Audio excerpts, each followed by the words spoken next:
And you mentioned this. He asked you like who you'd like to face in AEW and stuff, and you mentioned Jericho, which is such a cool, obviously guy to pick.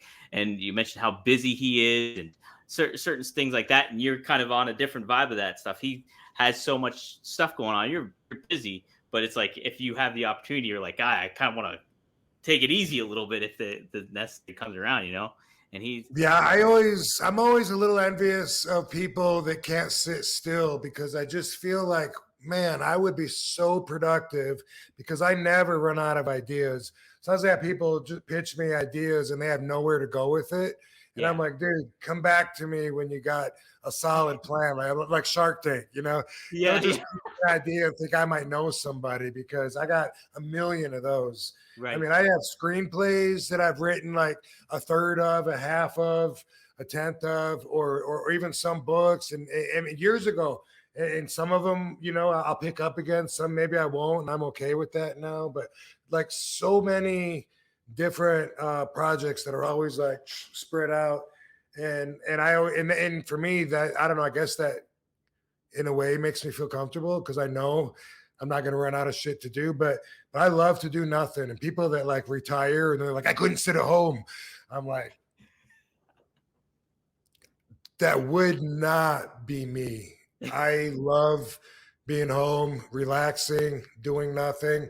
I love taking in and learning instead of outputting and creating. And that's an issue with my production. Watching YouTube so much instead of editing my videos or working on my autobiography or something, because I love learning and my brain absorbs certain things so that's how I prioritize a lot of times. And I always think when the universe wants me to do something, it'll work out. I'll have 30 days in a row off for some reason, or I'll be laid up, I'll be injured. Like that's going to happen. No, but I always just think, something will work out, and then sometimes I think, well, maybe this is it. October looks pretty loose. Maybe I'll get some of the stuff done. But I have like so many things on my list, and not even all business. Some of them are personal. But yeah, I mentioned on the interview, and I compared Jericho to The Rock, because The Rock, news broke out he was the highest paid actor in the industry, which is amazing. Right. Yeah. I pointed out that a lot of people automatically, basic thinkers, would just be like, must be nice. And I even think, wow, I'd work one movie and you'd have a hard time getting me to work again. But to get to that point, man, that motherfucker works so hard. He has to love it more than anybody else, to even put up with all that. The guy getting up and working out at 4:00 and handling, 3 different TV shows and a sitcom and 4 movies and reading script. Who knows what all he's doing? And the XFL, he's doing the football league. Yeah, and the T-shirts and everything. And so, yeah, I was talking about Jericho. Jericho, look how many books he's got out already, at least 4, I think, right? Yeah. And the band, he tours with the band and he's wrestling still. And that guy, he must love to stay busy. And I think that's a commendable quality. I also think it's something that I don't have as much as some people anymore. And that's why I'm not as busy. I really, that got burned out of me so long ago. And I think I proved it when I left and didn't go back to full time. Right. Yeah. No, it is pretty wild. He stays like, I was just covering something, I think it was for Kurt Angle. Yeah, Kurt Angle, where Jericho went away in like 2005, but before that he was just wrestling nonstop for WWE, and before that WCW, and just constantly going and stuff. And it was like, hey, it was time for him to take a breather on it. And then that's kind of like almost the only break he's really taken in a lot of ways, it seems, since that. I figure he must really love it, but man, I don't have that energy. I wish I did. Yeah. I know. It's like, it's what I get restless in my apartment, but once I get out, I'm like, I'm doing work and stuff like that. But it's like, there's times where I'm just like, dude, I just need a breather. So I could spend a whole week without leaving my house. Yeah. And eventually I got to go get, some groceries or something, or make an appointment. But I have everything that I need at home. I built everything around me, and I'm not a socially needy person. I feel like in many cases, I'm different in this way. Whenever I've heard my peers give their Hall of Fame speeches and they talk about how addictive it is to be up there in front of all those people and how they miss it so bad and they hate being retired or whatever, I can never relate to them in that. I always think, really? Really? Like, okay, I don't know. Maybe I just got a really good home life. Maybe that's it. But it's not just it. Because even when I had a shitty home life, I still felt like that. I still felt like my home was my real life and work was my work life. You know, I tweeted, I reposted something on Instagram. It was almost exactly that. It said that you're needed and not replaceable at home. You're replaceable at work. Home is where your real life is. Always remember that. And I thought, oh, I'm going to repost that. That goes along with my ideology. Always has. That's why I stayed living on the West Coast the whole time I was with WWE, even though it would have saved me several hours of flying a week if I would have moved to the East Coast. But I was never going to be one of those people that moved and then got fired as soon as they moved. Right I on. wouldn't be able to handle that. Like, fuck that. Yeah, yeah. Ugh. Yeah, no, oh, man, yeah, going through that would be tough times, but yeah, it is very to have that ability to take the break and kind of do it. And when did it kind of hit you too? Because like you grew up a fan of wrestling and stuff like that. I was gonna follow up with Jericho. Is he's reinvented himself so many different times? Is there a certain persona that of his that you really enjoyed what he when he was doing certain things, like when he did his so whether it was like when he first showed up or like the serious one or you made the list? Any of those stand out to you for like a favorite one of yours for Jericho or one that you enjoyed? I guess not favorite. Um, I, I didn't watch a lot of that. I think because I was wrestling at the same time. Sure.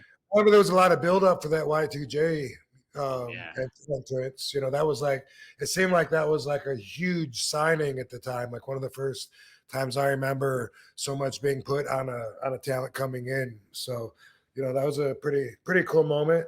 Um, and I don't know. He's always funny. I don't really think of him as being different characters. I guess he is, but I think of him as he's an entertainer at true heart because he likes to change his look up and change his hair up, and that's like like real actors. They love doing that. They love to see themselves be different people. And to me, I mean, I've always looked like about the same. I was just thinking, like, some of my friends that I saw, like, out of nowhere, boom, I'm going to go with the Papa Smurf look. Like, what I can't imagine, like, what would go through my mind to change that much to where people got to be like, Who is that guy? Rob? Is that you? But people do it and they're comfortable with it. And obviously, they must feel old to want to look old like that. But um, I think that Chris in particular, I think he has that entertainer, and they like to dress up and wear different clothes and all that. That's somewhere again where somebody would probably find me boring. And not so much into that, but more into like I don't know if the fans like it, then I like it. Yeah, yeah.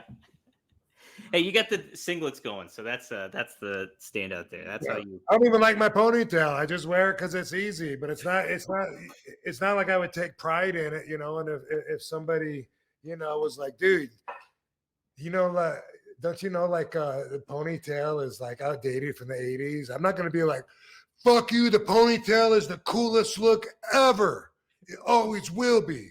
I don't give a fuck. I don't even Right. like when I see other guys with ponytails. No, now I'm used to. Now sometimes I wonder if I inspired them because I hear that so much. People say, "Dude, I got my hair cut because of you," but yeah, it's not something that I take a lot of pride in when it comes to that. Yeah. It's And a I good go way. by other people's opinions a lot of times too on stuff, Yeah, yeah.